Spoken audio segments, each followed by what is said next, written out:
What is up, my soft storm? RighteousRaikou discharging you a new episode of This Week in WWE. Joined by, as always, your boy Conscious, who is sick as a dog. He's not going to be doing a lot of talking this week, just because he's sick and he doesn't exactly want to waste his voice too much. So this week we're going to start as always with the news. With most recently, there's rumors about Keith Lee and Big Daddy Walter, two very big names on the indie scene. Keith Lee, very famous with Pro Wrestling Guerrilla and Evolve, and then Big Daddy Walter is more famous on the German, Austrian independent scene. Keith Lee is probably the most athletic big man in the business. The man does moonsaults and things a big man should not be doing. Imagine if Strowman was able to do it in a moonsault off the top rope.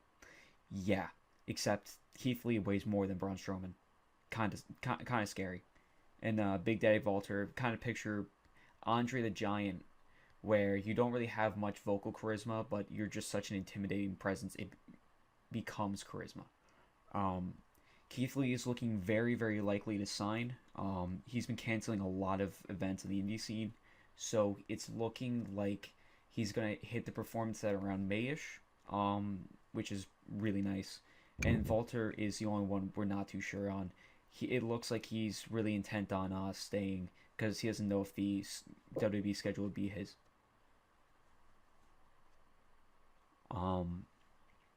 And then moving on, we have Cena's rumored opponent for Mania.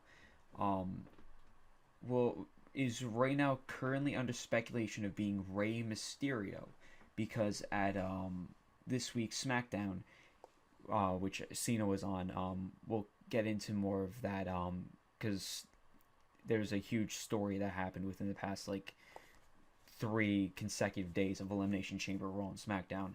But Cena's apparently might be facing off against Rey Mysterio at WrestleMania.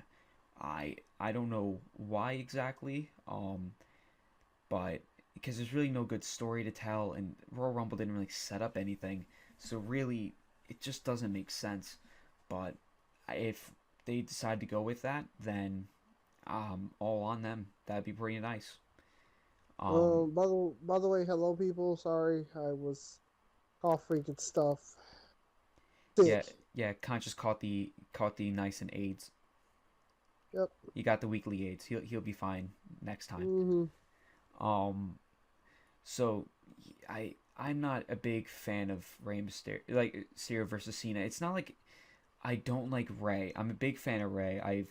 He was one of my childhood favorites and still one of my favorite wrestlers on this planet. But I'm still picturing when Rey Mysterio won the WWE Championship, and the same night, John Cena, being the biggest heel in the business, he challenges Rey for that title he just won in that night, and John Cena wins. Nah, he got beat with the big. What? No, that's what I was saying. John Cena challenged Rey for the WWE Championship on the same night No, Rey no, won it. no. I'm saying now John Cena's not the biggest heel anymore. It's Roman Reigns. Oh, true. I mean, Cena still gets a big boo.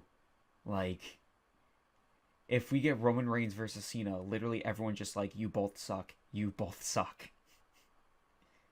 Pretty much the same thing. Same thing happened with Kurt is gonna happen with Cena. Kurt Angle gets the "you suck" chance As love. Yes, he's gonna get. Let's go, Cena. Cena sucks even after his retirement from the business. But once he retires, he's gonna get a lot more respect from everybody.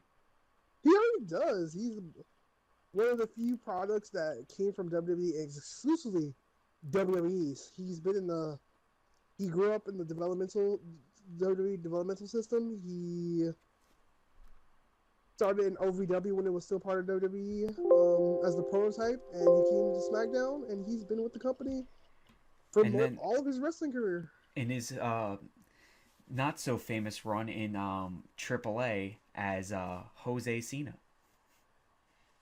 Wait, what are you talking about? He was in AAA. Was he? Yeah, he was Jose. He went as Jose Cena. is this? Or Juan Cena. It's one of the two. I swear. I found this on Wikipedia, and before anyone says anything, Wikipedia is actually a trustful source of information nowadays. No. That's what I'm saying. Cena, no. John Cena? It might have been someone else intimidating, but John Cena... No, I checked John Cena's Wikipedia page. I don't ever remember... I think it was very short term. Hold on. Let me go ask the reliable source. Let me go find out a reliable source. Wikipedia is a reliable source because it's cited. Give me a second. Buddy left your channel. Okay, so while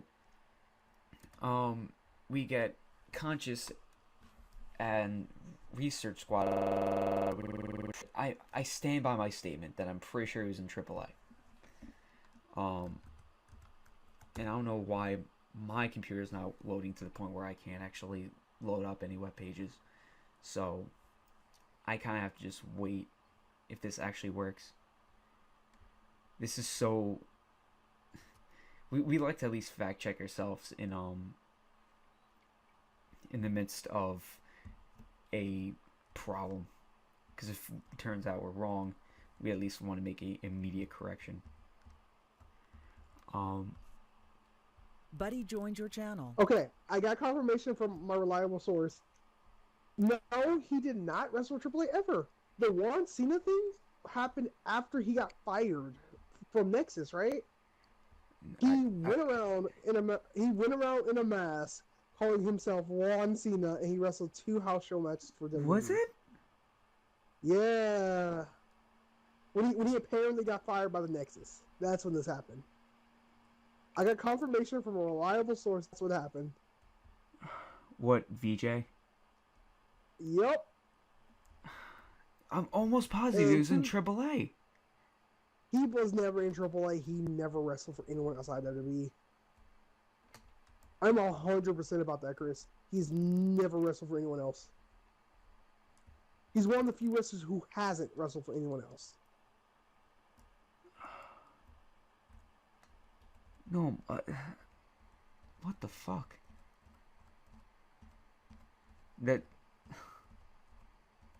Damn.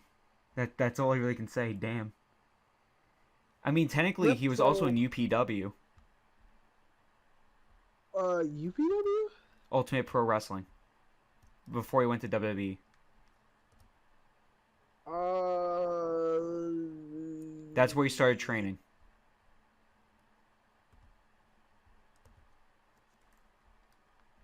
Oh no, the UPW had a partnership with WWE. It still counts as WWE territory.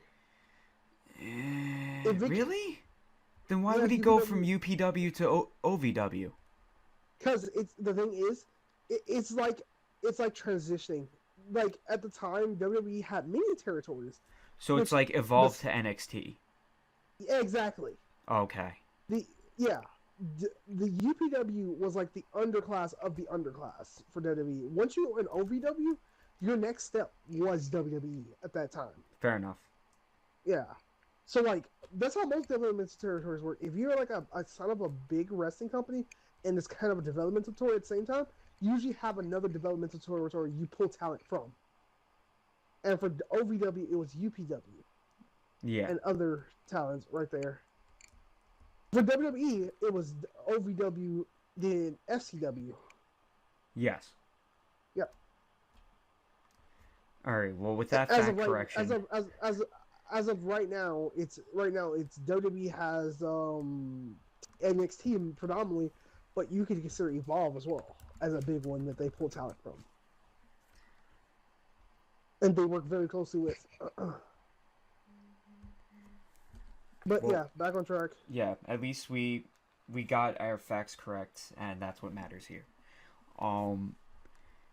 So next point of news. Well, just to end on, no, we don't. I don't want to see Cena versus Rey Mysterio. I feel like it's a waste of talent. There's the dream match I've been talking about for the past month and a half, and I still want that to happen. And after watching Raw, and we'll get into that, I'm having very, very high doubts. But speaking of WrestleMania, there's rumors on post-WrestleMania title plans on the Universal title, where as soon as Roman Reigns wins, the first person that's going to challenge him is probably going to be Seth Rollins. That's going to be his first feud, but after that feud's done, it's looking like Bobby Lashley is going to be next.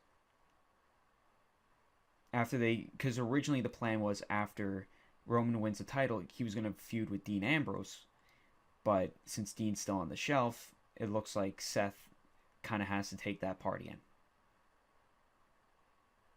Which I don't really want again, but whatever. As long as Bobby Lashley can get in, beat Roman, I'm fine with this.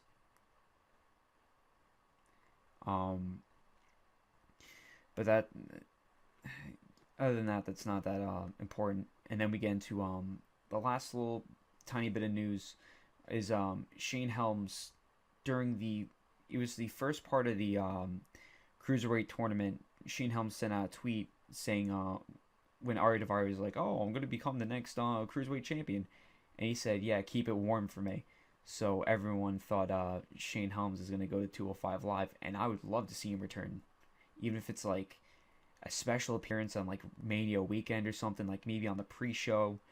I would be perfectly okay with that. Because I always loved the Hurricane and Shane Helms. Same person, different personas, but just good wrestler in of itself. And then we get into the last part of the news segment, which isn't really news, quote unquote. It's more of just because it doesn't really fit with the rest of the show. We got personal highlights of last week that we would extend a recommendation out to you guys to definitely watch if you didn't watch everything from the previous week, as in the week before this was uploaded, as in not the weeks recovering, but the week technically before Elimination Chamber. We had on Raw was a 7-man gauntlet match, which actually was really fantastic. It had... Wait, we're going over last week's? We're doing personal highlights. Oh. And I was saying how that was actually a really good gauntlet match. That's the only thing that happened last week. That was the only thing that happened on Raw. Yeah, I think you're forgetting about NXT and 205 Live, my guy. I don't remember. I don't remember anything from wrestling anymore. But yeah, the gauntlet match from Raw was absolutely fantastic. In all honesty, it started out with Seth Rollins versus Roman Reigns. Seth Rollins won, and then next came out Big Match John, which we thought, oh, okay, it looks like John Cena, I guess, is gonna just win everything else. And then Seth Rollins hits the blackout, pins John Cena, and at this point, Seth Rollins is in the match for like an hour, at least an hour, which was insanely impressive. But then eventually Seth Rollins is too injured, so Elias capitalizes, and then just comes. Next person comes out, which is Finn Balor. He eliminates Elias, and then Finn Balor's eliminated by The Miz because of heel tactics, and then Strowman just destroys Miz. Beautiful. Braun! Oh, Braun Strowman, you beautiful, beautiful, magnificent bastard. Braun! Yo, I still love the fact he has a t-shirt that says "Get these hands." It's just so great. Pretty much, TLDR people, for people who missed wrestling last week, Raw was the gauntlet match. Smackdown was just a bunch of promos. Yeah, Smackdown was not needing to be watched, in all honesty. So, 205 Live was good. Daivari and Buddy Murphy was alright. Yeah. Gramada Lee... But, oh, no, that's not a classic match. Gallagher and Mustafa Ali. Ooh, that was nice. Good. That was good. It was really good. Jack Gallagher, with his heel tactics, lost, but he still was keeping his heel persona very strong, indeed. And there's the most important part we have to talk about in NXT. What? Johnny Gargano lost his last chance for the NXT Championship, and the stipulation was if he loses, he's out of NXT. Yep. and which Tommaso Ciampa played a huge part in it. He was ringside, distracted Gargano, I believe, did interfere in the match, but the referee didn't see it, and then... No, he did. He hit him. He hit Johnny with the... Johnny had the... With the crutch? No. Was Johnny Finisher's called? The submission he has? Oh, Hearthstone... The Gargano escape. Gargano escape, yeah. I was going to say Hearthstone. He had the Gargano escape locked in, and Tommaso hit him with the crutch while the ref was knocked out because Almas hit the ref with a very, very stiff back elbow. Yeah. So yeah, and Gargano he hit him. Almas hit the hammerlock, DDT, and got pinned. But this is, even though Gargano was hypothetically supposed to be fired from NXT, is not the last we'll see of him. Because unsanctioned match at Mania weekend, I'm calling it. Yeah, that's what's happening. It kind of is a must-have to happen because of Gargano and Ciampa. Them two, this feud. Everyone wants it. This is becoming the feud of the year right now. Yep, it's been there. It's been NXT's. Like, this has been a feud for a year. It's a long-standing feud. Yeah, this is their feud in all feuds. This is the feud that should be, in my opinion, highlighting their NXT show. Even though it should be main event. It should easily be the main event. Yeah, there's no other good stories going on right now. No, I in my opinion, what we were talking about before this whole thing happened, we were hoping for a what's his face. Gargano picking up the title and have Gargano and Ciampa feud it out for the title. Oh, I wish. But the problem with that was, but at the same time, I'm not too mad that they kept the title on Almas because Almas has been. He's also going to be a transfer champion once he faces Aleister Black. Aleister Black's winning. Maybe not because Aleister's supposed to be moving up very soon. I can see Aleister. He's either winning by pinfall or submission, or he's winning by DQ. They're not going to waste his singles undefeated streak just yet. He's not undefeated. Singles undefeated. They still technically can run with that. He was pinned in a fatal 4-way match. I guess. That's because WB can nitpick that. I guess. Even remember EC3's undefeated streak that Mike Bennett ended? Even EC3 streak wasn't exactly undefeated. They always found ways to make a loophole into it. But that's the way I can see it. And just Aleister Black has been working so far to try to get into the title picture scene that I don't want to see him have it not pay off. Oh no, we've already confirmed, pretty much nothing but confirmed it's Aleister Black taking the title. Because honestly, if Aleister Black takes the title, that means Cien Almas gets a rocket strapped to his back and goes straight to main roster. Because they already all saw him at the Royal Rumble and how well he performed there. It's gonna be a great 205 live edition, man. Yo, listen, don't play me like that. Listen, El Idolo. I hate the fact he's calling himself that now. But those were the key things to watch from last week. Most of that stuff's on network, sans the Gauntlet match, which you'll probably just find on Hulu or YouTube, honestly, or watchwrestling.com. Go to one of those sites, you'll find it. So now we get into this week, which is Elimination Chamber. We're not going to go really too in depth on Elimination Chamber because I didn't really like it that much. It was okay. Nothing really happened. That's the thing. It was nothing special happened. Like, it was like some of these are okay. There were no title changes. There was nothing significant. I mean, Ronda Rousey was okay. Yeah, the Ronda Rousey feud is probably the highlight of the entire thing. I mean, I think the best match of the night was probably the women's Elimination Chamber match, in my opinion. I agree. Yo, but I have one huge gripe with that match. Yeah. Banks, and I think you're gonna agree with me on this. Banks completely no-sold a Twisted Bliss from the top of the pod. Completely Oh no-sold. no, yeah, no. Oh yeah, she completely don't sold it. She don't sold it because she was supposed to.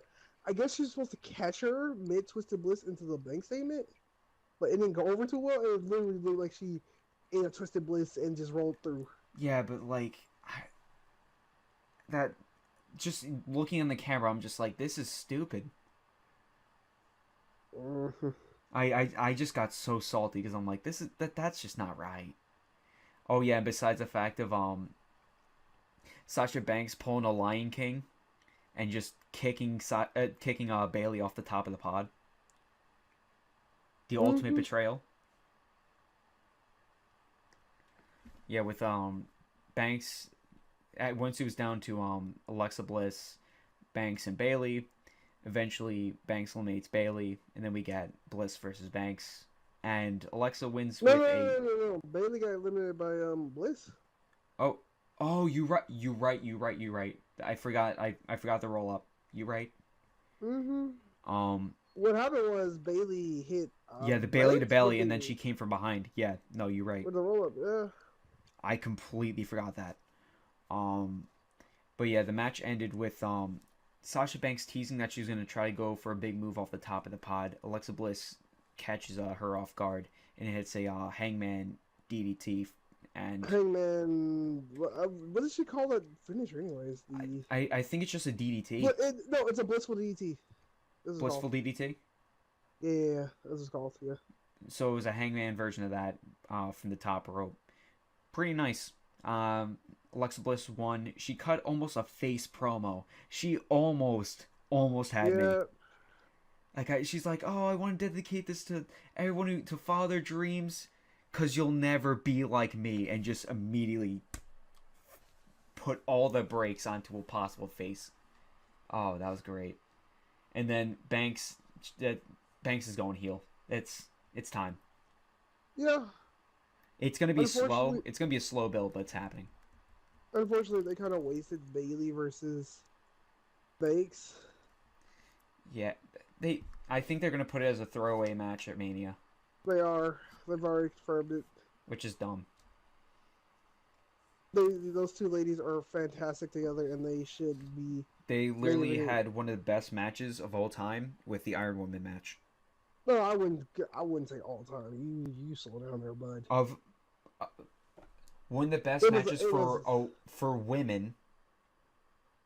Of the modern era, yes. I will say one of the best matches of the modern era. There's not really that many good ones from the classic era, though.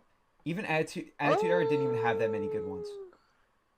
Attitude Era, a lot of it was literally just bra and panties matches. To be fair, that's WWE, dude. I watch a lot of independent women's wrestling. And yeah, but when I say all time, it's safe to say I'm assuming WWE. Because I don't really watch the all women's promotions. Yeah. You don't watch any other really promotion. You watch like Wrestle Kingdom. I was about to say that's not all women promotions. Wrestle Kingdom is New Japan. No, I know that. I'm saying the only thing really besides WWE you watch is exclusively Wrestle Kingdom. I've been watching more New Japan. No, I know you don't. No, I said I have been. Oh, have you? Yeah. And I watched the ROH event with Kenny Omega, the Golden Triggers versus Cody and Skrull. Oh, I cannot wait for 16th anniversary this year. That match though was so good. We're about to get. It's gonna be better. 16th anniversary. We're getting Bucks versus Golden Lovers. Oh my god. Yep. I can only get so wrecked. Yep. The Bucks are finally officially heavyweights as well. So that's. I know. I saw that promo and I was so happy. Yo, I'm just waiting to see them get hit by the Golden Trigger. So nice. But moving on to the most boring match of the night, besides another match, which is probably a disappointment, and Conscious already knows when I'm talking about disappointments. You said true or no? I don't know what you're talking about. What match are you talking about? Oh, I said disappointment match. You'll know exactly what I'm talking about. 2 matches down. Wait, The the bar. Elimination Chamber match? Oh, the Roman match? No, the Matt Hardy and Bray Wyatt. Disappointment. Oh, But yeah, Bar versus Titus Worldwide tag titles. Meh. Bar wins. oh no. I have a theory about why that match was actually good. I have a theory why that match was good. What, the Bar versus Titus? No, the Hardy Wyatt match. I actually have a reasoning behind it. Alright, we'll go out of order. Why not? What's your theory? Okay, I was talking about this, and I see this happening. I honestly could see Broken Matt, and Bray Wyatt becoming a tag team. The compound match has to happen first, and you know it. No, I'm very well aware of it. But the reason why I say that in particular is because we've seen Matt Hardy talk about how he has respect of how powerful of an entity Sister Abigail is. Wait. Can I guess where you're going with this? They're facing the Bar of Mania. Well, I was going to say they were going to face each other at Mania, but you know. No, you know why I see them facing the Bar of Mania? Why? Because I don't see them fighting the Revival, because the Revival have other plans later on down the road. The Revivals are moving. The Revival is moving after Mania. They have to. They need to. And then we have Gallows and Anderson, which they're doing nothing with them, and it makes me so depressed. Mm-hmm. Poor Mr. Clean Dream Team. But because what I was gonna say is, if he somehow in the compound match, let's just say he still wins, but he's a broken man. So instead of woken, he's now broken. Have the Broken be the heel version of him and have him Brady tied that way? Yes. I can see it. Except I want him to actually walk out to him singing the obsolete song. He did sing it. I know, but I mean, I want that to be permanent. I fade away, Obsolete. Obsolete. I was so happy when he started doing that. But just because we accidentally skipped over it, Asuka versus Nia Jax. Asuka wins with a roll up. It was okay. They don't know what the fuck they want to do with Asuka. I mean, Nia. It's really sad. I mean, Asuka got thrown into a barrier.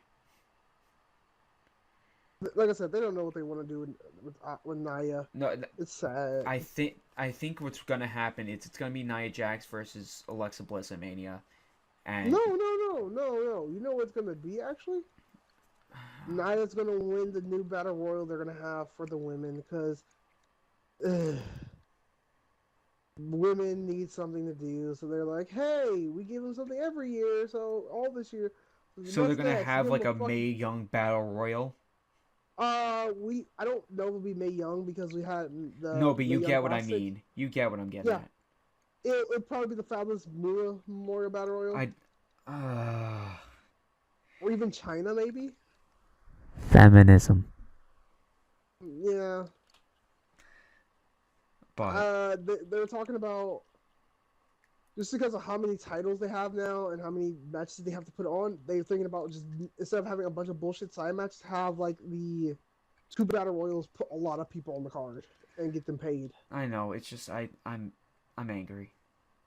Because really, it should be Alexa Bliss versus Nia Jax, and then Asuka versus Charlotte at Mania. No. Because Asuka didn't even cash in her title yet. She never decided. All they're doing on Raw, because you noticed how they played the card? They said added to the championship match at Mania. You know when they say the championship, they always specify which championship. That didn't specify which championship. So it shows she didn't cash it in yet. So there's a very decent chance that we're still getting that card. But I'll hold my tongue about it. Yeah, I'm just gonna hope on it. Just going real quick into Woken Matt Hardy versus Bray Wyatt because we already kind of discussed what we wanted to. It was a decent Yeah, it match. was The a crowd good- killed it. They were chanting Mhm. beach ball because they were bored, and it just... Mhm. I TL, hate people. TLDR will come out one. Yes. About time, TLDR. honestly. So we get into the more exciting part of the night, Ronda Rousey's contract signing. Where, whatever, she has a really clumsy promo, and she doesn't know how to work a mic yet, whatever. And then Kurt Angle's kind of just like jeering at Triple H and Steph, and Ron's like, "You want something? You want to say something, Kurt?" And he's like, "Oh no, I just find it amusing." It's like they say they finally own you. It's like it only took 4 years to own this bitch, right, Triple H? And just like they're saying he's delusional, blah blah blah, and eventually it's getting to the point of saying like, "Oh, now it was a whole thing of, oh, how they disrespect me, Mania, blah blah blah." So after all said and done, she puts Triple H to a table, and Stephanie comes back in the ring. Bitch slaps Ronda Rousey, has the most scariest look I've seen Ronda Rousey pull off so far. She straight up looked like she was about to enter a UFC fight. It was a thing of beauty, and Steph immediately ran away, and she signed the contract over the broken body that is Triple H and walked away. I enjoyed it. And I'm pretty sure Conscious did as well. So now we get into the big bad main event. The big dog, big yard, big dog match. That is Braun Strowman versus Roman Reigns versus John Cena versus Miz versus Elias versus Seth Rollins versus Finn Balor in a 7-man Elimination Chamber match. Finn Balor, Rollins, and Miz started the match. There was no eliminations pretty much the whole entire match until pretty much everyone was in the pod.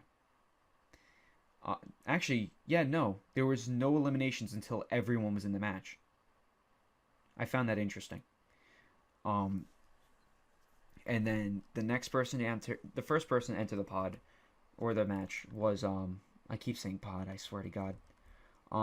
John Cena, and then after him was Roman Reigns, and then we finally got Strowman, our boy, and then Elias.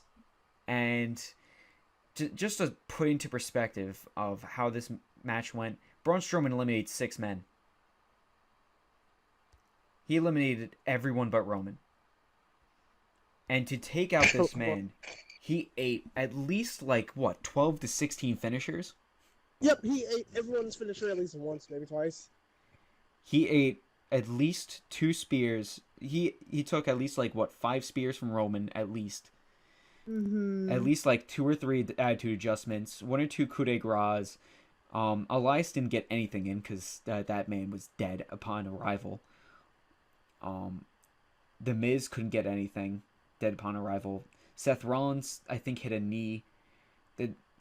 That man hit. No, he didn't.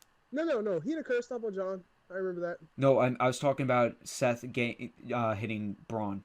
Like the people that hit Braun. Oh. I think Seth hit a knee on Braun, like the springboard knee. I think that was it, though. Or Spark Splash. Braun murderized everybody, and it was fantastic. But yeah, Braun Strowman, he literally just destroyed everybody. And then Roman Reigns, big dog, big man, big dog, big yard. And just speared the man twice and won. Mm. But at least after the match, Braun Strowman killed him. Murdered him. Yeah, what's sad about that? Braun Strowman. The man threw him through a pod. Though, that's what got me salty. In the match, the only person that got sent through a pod was Braun Strowman. Really, he should have been sending people through the pods. But that's just me being salty, honestly. Even though there's a decent reason behind it. But yeah, Elimination Chamber had some good moments. Nothing really too special. Filler. That's the best way I can put it. We go to Raw, and there was a whole women's promo that Alexa Bliss, whatever, gloating about Elimination Chamber. And then it sets I up think the I think it's officially we have Mickie James as a heel now. I think. yes. She's completely siding with Alexa Bliss now. Which I kind of like Mickie James as a heel. But we've already seen this exact storyline. That's my problem with it. I know. Alexa Bliss, Mickie is best friend. Yay! No, we've seen literally this exact thing. This is why I only like Alexa Bliss and Nia Jax being best friends. It's the best thing ever. Like I'll watch your Instagram videos and it's the most pure friendship I've ever seen. It's good because they're actually best friends. Yes. But it's so great on with, camera, they can literally just turn on each other in a second. Same thing with Alexa and Braun. They're best friends in real life as well. And so that's why in the Mixed Match Challenge, they have such good chemistry together. I swear, I actually want to meet Braun Strowman and Alexa Bliss. I want to meet Braun. I just want to meet the real Braun. You don't even want to meet Alexa Bliss? Actually, no. I just want to meet Braun. I love Braun Strowman. Yes, I love Braun. Yo, I mean, I love Braun too, but it's weird how much I love Braun Strowman. I love him so much. He's so good. Who are you more gay for? Wyatt or Braun Strowman? Probably Braun. Probably, honestly. Like I love Braun. He's hilarious. Like he's a. I say his off-screen personality is so great. He's such a comedian. If you watch anything for Raw each and every week, it's Braun. He is the highlight of the show each and every week. You're not wrong. My still favorite segment that he's done was when he had the huge double bass. Mm-hmm. Oh my god. Actually, my favorite Braun Strowman, when he murdered Roman. That was great. When he what, Roman? Murdered Roman. Oh, I loved it. Oh wait, with the hospital, with the ambulance? Yep, I loved it. I was live for that. Wait, you were there live? Yeah, because that happened on Long Island. Oh wow, so you got to see Braun. Yeah, no, we had to watch a screen, but like, as soon as the thing was tipping, we were like, "Oh my god, no." The crowd was hype as shit. I heard. Yo, we were beyond lit. It was fantastic. But that's the best thing they've done all year. Kill Roman. You right. Well, yeah, the best thing they've done last year, honestly. Mm-hmm. But yeah, moving forward, just quick summary of the 6-woman tag match. I think the heels went over, and there might have been a post-match tag. I wasn't really paying attention. I'll be honest. I wasn't watching. I didn't watch it that much. And we get to what I was talking about earlier about John Cena. So he comes out, promo. He's like, "All right, so now I don't have a road to WrestleMania. So there's only one thing to do. I stand in this ring, I wait to challenge," and he's like, "The Undertaker to a match at WrestleMania," and the pop from the audience was so loud, it was ridiculous. We have not seen that loud of a pop since we've seen the Yes movement. And everyone was doing the Yes movement. But as soon as he said, "But I don't make the matches, and it's probably not going to happen," and everyone immediately deflated of just like, "Excuse me?" So we're still gonna get it. We're gonna get it. I think he mentioned it because he knows what people want. No, because here's the thing. It's either one of two things. It's either he directly mentioned it, so it's not happening, or it is happening, for definite. It's the biggest long con of long cons. I know, because that's the thing. If they don't do it, the fans will turn on the whole WrestleMania. I'm not kidding. No one will care. What? The thing is, people will care, but I would care. I think they would have been fine with Undertaker not having a match if they had Mitch, Undertaker, and Cena. To be honest. Yeah, because that's the thing. Like, if they didn't mention Undertaker at all, if John Cena didn't face Undertaker at Mania, everyone would be fine. But as soon as you mention Undertaker and John Cena in the same sentence, people now be like, "This is literally what everyone's been waiting for the past 8 years." Mm-hmm. So now, just WWE, don't screw this up. Don't give everyone Rey Mysterio versus John Cena, because if you don't, Conscious, you remember this. remember Royal Yeah, Rumble it's where squash they match. screwed Daniel Bryan out of a spot, and it's like, oh, number 30. Oh, it's gonna be Daniel Bryan. It's Rey Mysterio, and everyone turned on Rey Mysterio. Mm-hmm. That's gonna happen. If they make it Rey Mysterio at WrestleMania, that's gonna happen. Ray and John are both gonna get booed because it's not the Undertaker, and because I know it's gonna happen. But that's just me rambling at this point. And just to finish up the promo, he said he's gonna go on SmackDown to find an opportunity. Yeah. So we have 2 back-to-back matches, and I mean literally back-to-back matches, of Miz versus Seth Rollins in a non-title match, and then immediately after, Miz versus Finn Balor in a non-title match. The man literally had to compete in 2 matches in a row. Oh, the Miz is... Oh, I feel so bad for the man. I think Miz won against Seth Rollins, but lost against Finn Balor. I can't remember. He won against Seth, lost to Finn. Yeah, that's what I thought.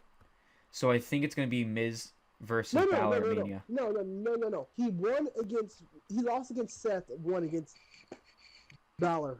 That's what it was. Really? Yeah. Yeah. Okay. I still think it's going to be... Yeah, I think it's going to be a triple threat match between the 3 of them. There goes my Braun. There goes my hope for Braun murderizing people to go fight at Mania, but fuck it. Yo, watch it. Watch it. The Fatal 4-Way match. I just want Braun to murder. That's all I want in my life. That's Braun fair. Murder. But yeah, it's. I hope it's the Miz versus Braun Strowman versus Seth Rollins versus Finn Balor. That would be a fantastic Fatal 4-Way. And even if you have like Finn Balor in the demon form, just don't have him pinned. It protects the demon form. It protects him, and just have Miz eat the pin. Yeah. And that's like the best way. So that way Seth is still protected, and Miz can eat a loss just because of how much heat he can get from anybody. He's probably one of the strongest heels in WWE right now, if not the strongest. But moving on, we had a Reigns promo where everyone wasn't sure if this was a work or a shoot, but basically completely talking trash on how Brock Lesnar didn't make it to the show and how he's with Dana White for the UFC. And yes, it was confirmed that it was a work. No. Actually, people are speculating it was a no-show. Brock might have actually no-showed. No. They planned it as a no-show. Like, they wanted to get heat on Lesnar. No. I was reading about an article about this. Apparently, that segment was written at the last minute. I was almost positive because the way Jack was telling us about it. People still don't know if it was a work or a shoot, or people are speculating Brock no-showed it. Because from what I've read around the internet and stuff, Brock was supposed to show, and the whole what happened there was not planned. It was literally written at the last minute. I still feel like it was a work just to get, because it makes sense to me as a work, because it gets easy heat on Lesnar, so that way you can force cheers on Roman. Because the thing is, even if Lesnar wasn't gonna show, they should have had Paul Heyman to be like, oh yeah, no, you're not gonna see Roman here tonight. You're gonna see me, and it would have made more sense. To be honest, even if Brock no showed, we're still gonna boo Roman. What's the thing? Roman wins, LOL, and then all of a sudden Bobby Lashley comes out of the crowd and spears Roman. Please let this happen, WWE. I hope. No, it's actually Keith Lee that comes out of nowhere. Please spirit bomb him. Please spirit bomb him, Keith. Please, yo, Keith Lee just straight up ground zeros. Picks up Roman, ground zero, goes on top rope, moonsault. Roman's dead. Just confirmed next night, has an obituary. Wait. Well, to be fair, his biggest finisher is the spirit bomb. That's his bigger finisher of the two. You see that at ground zero? I mean, ground zero is pretty devastating to look at, to be honest. Have you seen his powerbomb, bro? You make a fair point.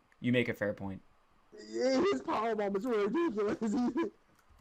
He has some oomph behind that powerbomb every time, bro. Yeah. Keith Lee is a scary man. That's why I hope if he does go to WWE, please don't waste Keith Lee. I love Keith Lee so Well, you know much. he's gonna go to NXT straight away. Oh, I hope so. NXT, I'm not worried about NXT. NXT will use him right. Yo, what if they booked him with the Authors of Pain? I don't think he should be booked to anyone. He's fine by himself. No, but like let's just say they want to make a storyline so that way if it was like a 6-man tag match, they put Keith Lee in there. I feel like Keith Lee would definitely be able to fill that role. AOP Keith Lee versus War Machine and maybe like yes, like Roderick Strong maybe because he fills literally any role. No, not Roderick. Put him with what's his face? What's the other new guy? They're supposed to speculate getting Walter. Caesar Bononi? Walter. Who, oh, Big Daddy Walter? Yeah. Yo, Walter. that would actually be that would be awesome actually. If they put AOP and Keith Lee versus War Machine and Big Daddy Walter. To be honest, if Keith Lee teams with anyone, I see him teaming.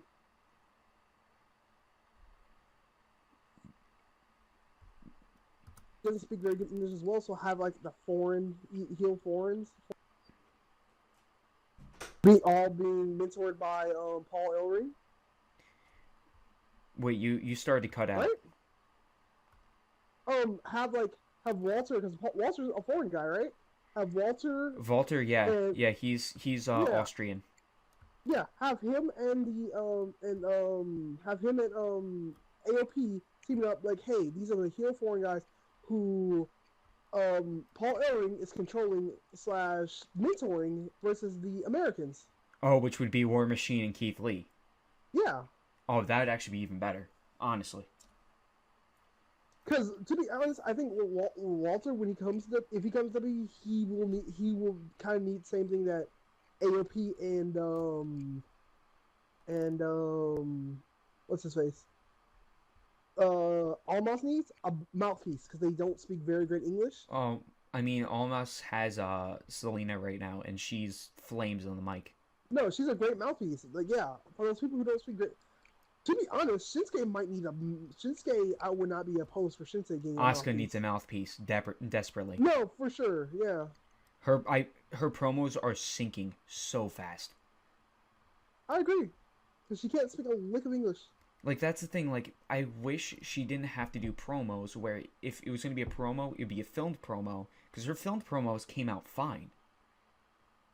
Because at least they can be edited down, and because they can take multiple takes. All she ever says that anyone ever understands, nobody's ready for Asuka. Okay, Asuka, we understand no one's ready for you.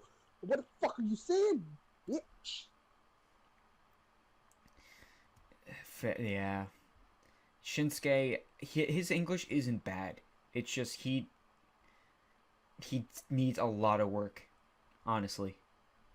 Keith Lee, the man of the hour. Yo, he's the man of the day at this point. But moving forward, we had Sheamus and Cesaro versus Titus Worldwide in a best of 3 falls match for the Raw Tag Team titles. I didn't watch that. What? I didn't watch it. Oh, well, Sheamus and Cesaro got a 2-0 victory. Okay, why? Why, though? First victory, the first fall was distraction based. Yeah, I saw that one. And the second one, I think it was just clean victory. Or maybe shenanigans. I don't know. I think it might have been shenanigans. But I don't know, because Titus Worldwide is just not that viable for championships, I guess. Because memes, I guess. That's the best thing I got.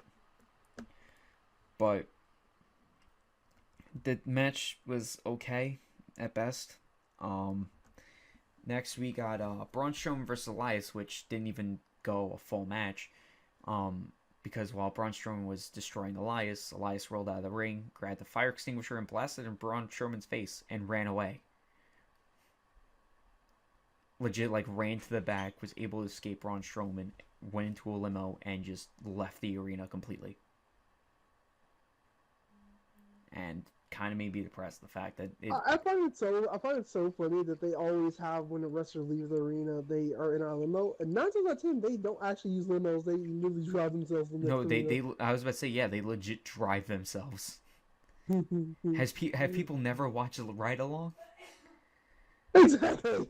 You have a network show that promotes WWE superstars talking about how they drive themselves to the next city and shit like that. Why are you trying to lie to us? Hold on. I think on Ride Along, on his episode, he didn't actually drive himself. He had someone drive him because it was a concert of Elias. Wait, who did he ride with? I don't know. I didn't watch it. I saw in the previews, though. He was singing like a backseat playing the guitar. I want to watch it now. I'm going to watch it probably right after this, honestly. Yeah, same. Because it was the same episode as Balor Club. I remembered that. Oh no, he was with Balor Club. He was in the car with them. I think that what it was. I think so. I know it was the same episode, but I don't know if it was the same car or not. But anyhow, moving on to the last segment of the night, which was the Authority cutting a promo with Ronda Rousey and essentially later on Kurt Angle. And all it did really was just set up the feud for Mania. Triple H and Stephanie McMahon versus Ronda Rousey and Kurt Angle. Even though as much as I would choose Rock, but whatever, what can you do? Promos are right. Eventually, Triple H just socked Kurt Angle and then just immediately ran away. And then, yeah, that closed out Raw. So yeah, Raw in a nutshell was meh at best. Besides the cock tease that was Cena promo. Which brings us into SmackDown. Yay. Cena comes out and he says that SmackDown's a land of opportunity, blah blah blah, and that he wants an opportunity for WrestleMania. Shane comes out, talks about opportunities. Then Daniel Bryan comes out, talks about opportunities. And then Daniel Bryan's like, you know what, I got an idea. If you win tonight's match, you get your opportunity. And all he has to do is beat AJ Styles in a match. I thought we were done with this. With Cena and Styles. I thought we were done with this. But apparently not. So, first match of the night was Sami Zayn versus Baron Corbin. Not important at all. I didn't even see who won because I'm terrible with these things. And it was such a boring match. I'm pretty sure it's Sami Zayn that won, but I'm gonna double check live. Yo, Baron Corbin won. Okay. Baron Corbin won. I didn't care for this. I really didn't care. And then Naomi versus Ruby Riott happened. Again, match didn't not care whatsoever. Ruby Riott won. What I did care about though was Usos and New Day had a promo. Setting up their Fastlane match, and straight up flames, not even gonna lie. Fantastic promo work by them too. Probably one of the only good things on SmackDown this week. It's putting it blatant. Next we had Shinsuke versus Aiden English. Shinsuke Nakamura won, and I just come on guys. I know you're trying to make Shinsuke look strong, but like at least give him either like a show opener match. Like, don't let people forget Shinsuke exists. The man won the Royal Rumble, for God's sakes.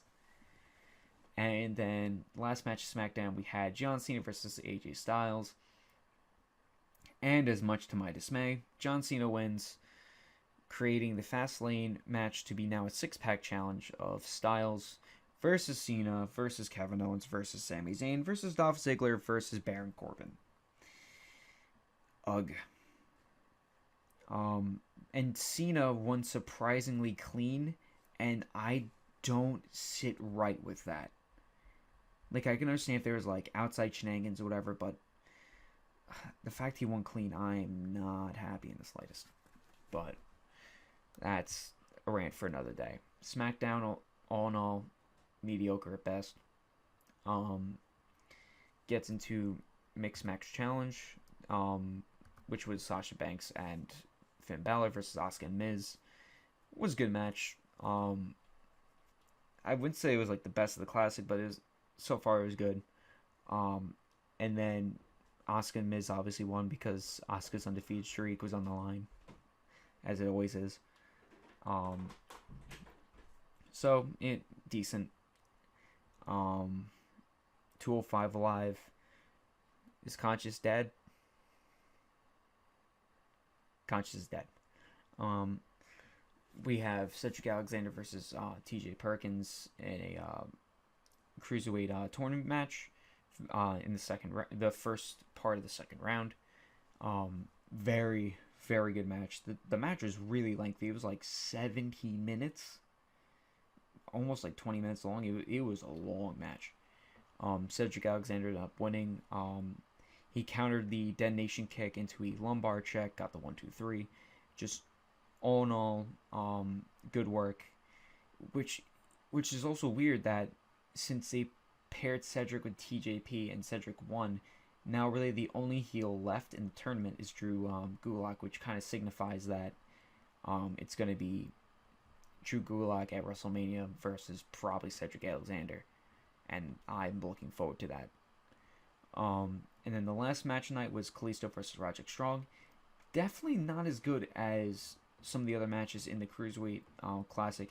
Not saying this was a bad match, just was like this was still a good match. It just wasn't the best these two have had, especially since Roderick Strong faced Hideo, and that was probably one of the best matches I've seen Roderick Strong put on.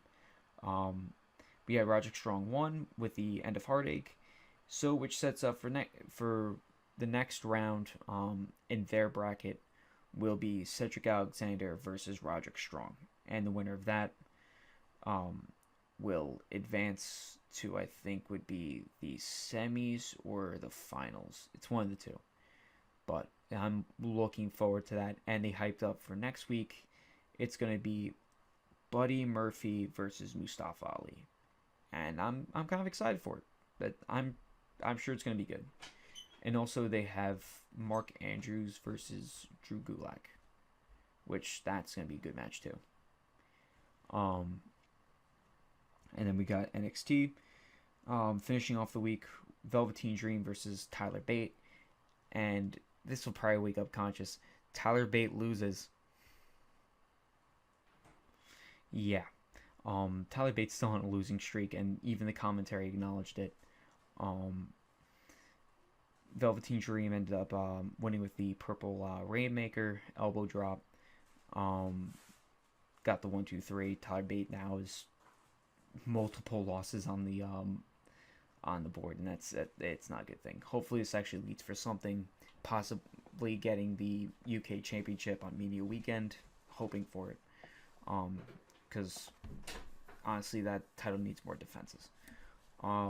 Next we got Cesar Bononi versus Adam Cole, Bay. Decent match. Caesar's kind of still a little green, and they're trying to build him up to be the next like big guy of NXT. Big as in size, not as in star power, honestly. But Adam Cole won with his super kick, followed into a Shining Wizard. Nothing bad, nothing. Really, Adam Cole was just a selling point in the match. Really, just he's so good at what he does. Being just a cowardly heel, a worm, it's fantastic. And then we had Kairi Sane versus Shayna Baszler in a 1-1 match. This was really good. It was not as good as their Mae Young Classic match, but it's still definitely good for NXT TV. Excellent selling on Kairi Sane's part, because Shayna just kept attacking the arm and just dissecting Kairi, looking like a mean monster heel. Eventually, Kairi hits the Interceptor Spear, is able to set up for the sliding forearm elbow kind of attack in the corner, hits it, and then goes up top for the high impact elbow drop, and she's caught on top, and Shayna Baszler hits the something buster, I forget what it's called, and transitions to the I know it's a rear naked choke. I forget what name she gave it, but all in all, solid match. Shayna Baszler won by submission, made her look like a monster heel. Kairi Sane loses nothing and gains just more sympathy and just solidifies her as a fantastic babyface. And then the end of the night was Almas having a promo on John, basically saying how he's better than Johnny Gargano, blah blah blah. But really, he tried cutting a mini promo while Zelina Vega was doing the majority of the talking, and he's talked very broken English, so it didn't come off very smooth. It just didn't flow well.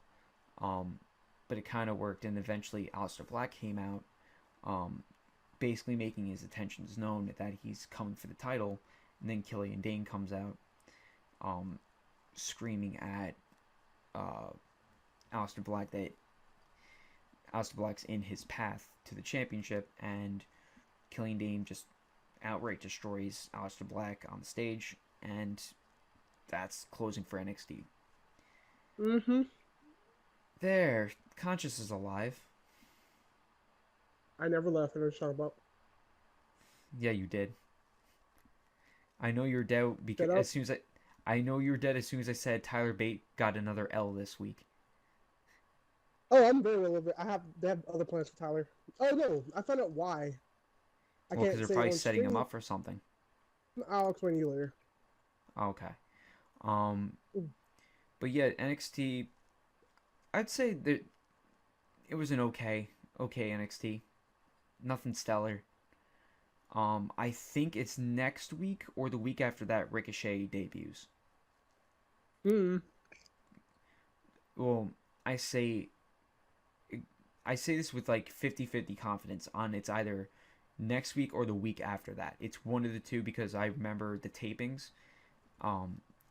It was a March taping. So it's probably within next week or the week after that. I think it might have been like March, not March 15th. Yeah, it was probably like March 14th or something like that. So I'm almost positive, unless it's the end of March, but I'm pretty set in my ways on that. But yeah, Kairi Sane, Shayna Baszler is probably the one match to go out of your way. Even though Velveteen Dream, Tyler Bate was still a great match. The only, I guess, flat match was Adam Cole versus Cesar Bononi, but that's whatever. Match. Basically, I wouldn't say it's a full squash match because they're still trying to build Cesar Bononi. It's weird. But, yeah, this week was kind of mediocre. Overall. Like, 205 Live, go watch. NXT, probably watch. And then the only thing I'd say watch from Raw is Cena's promo and Ronda Rousey, I guess, at both Chamber and Raw, but everything else, meh. But thank you guys for watching this week. For this week's episode of This Week in WWE, we'll hopefully be back next week. If there's actually something happening storyline-wise. If there's not much happening, we're probably going to take the week off. Just because we got 2 weeks until Fastlane. SmackDown drags. It just makes me angry. But thank you guys for watching. This is RighteousRaikou signing out. Reminding you guys to keep riding the lightning. Bye.